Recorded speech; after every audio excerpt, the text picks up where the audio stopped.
আহিছোঁ বঙাইগাঁৱত এয়া অ'পেন জিম ইমান ভাল লাগিছে। আমি যেতিয়া ডুবাই গৈছিলোঁ তেতিয়া কিছু দূৰ অন্তৰে অন্তৰে এনেকুৱা অ'পেন জিম দেখিবলৈ পাইছিলোঁ। ইমান যে ভাল লাগিছিল।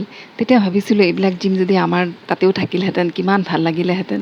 আৰু এতিয়া সেয়া আমাৰ দেশত মানে একেবাৰে ঘৰৰ ওচৰত। গতিকে সঁচাকৈ কিমান চেঞ্জ হৈ গৈছে পৰিৱেশবিলাক, ইমান ভাল লাগিছে। ভণ্টি আৰু মই ৰাতিপুৱাই শুই উঠি ভাবিলোঁ যে অ'পেন জিমলৈয়ে যাওঁ, অকণমান চাই আহোঁ কেনেকুৱানো লাগে।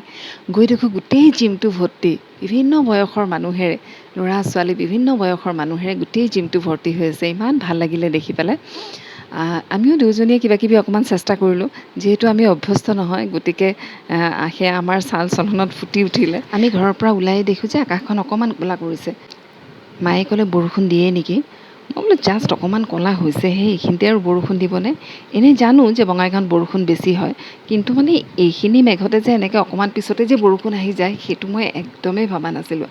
আমি জিম গৈ পালোঁনে নাই, বৰষুণ ধাৰাসাৰ বৰষুণ আৰম্ভ হৈ গ'ল।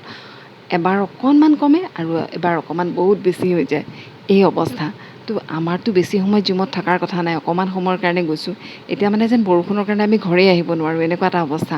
ভণ্টিৰ টেনশ্যন, কৈছে ৰাস্তাটোত খুব এটা টোটোও নাই, টোটো এখন আহিলে আমি ৰখাম, তাই এনেকৈ কৈ আছে। আৰু মই ইমান এটা টেনশ্যন লোৱা নাই, ঘৰটো আৰু বেছি দূৰত নহয়, বহুত দিন বৰষুণত তিতাও নাই, এনেকৈ ভাবিছোঁ। আৰু এনেকৈ বৰষুণ দি থকাৰ কাৰণে লগতে বতাহো মাৰি আছে, গতিকে পৰিৱেশটো একদম ঠাণ্ডা।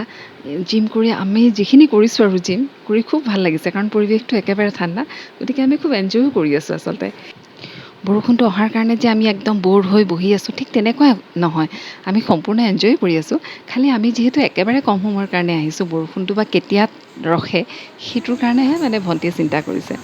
কিন্তু আমি এইটো কথা একদম পাহৰি গৈছিলোঁ যে আমি এনেকুৱা এখন জেগাত আছোঁ য'ত আমি চিন্তা কৰাৰ প্ৰয়োজনে নাই, কাৰণ ইয়াত আমাৰ মা দেউতা উপস্থিত। অকণমান পিছতে ফোনটো বাজিলে, মায়ে ক'লে যে দেউতা দুটা ছাতি লৈ গৈ আছে, তহঁতে নোলাবি। দেউতা আহি থকা বুলি শুনি আমি দুয়োটাই চুৰ্ণিখন মূৰত লৈ জিমৰ পৰা ওলাই আহিলোঁ। তেতিয়া ঝিৰি ঝিৰি অকণমান বৰষুণ দি আছিলে।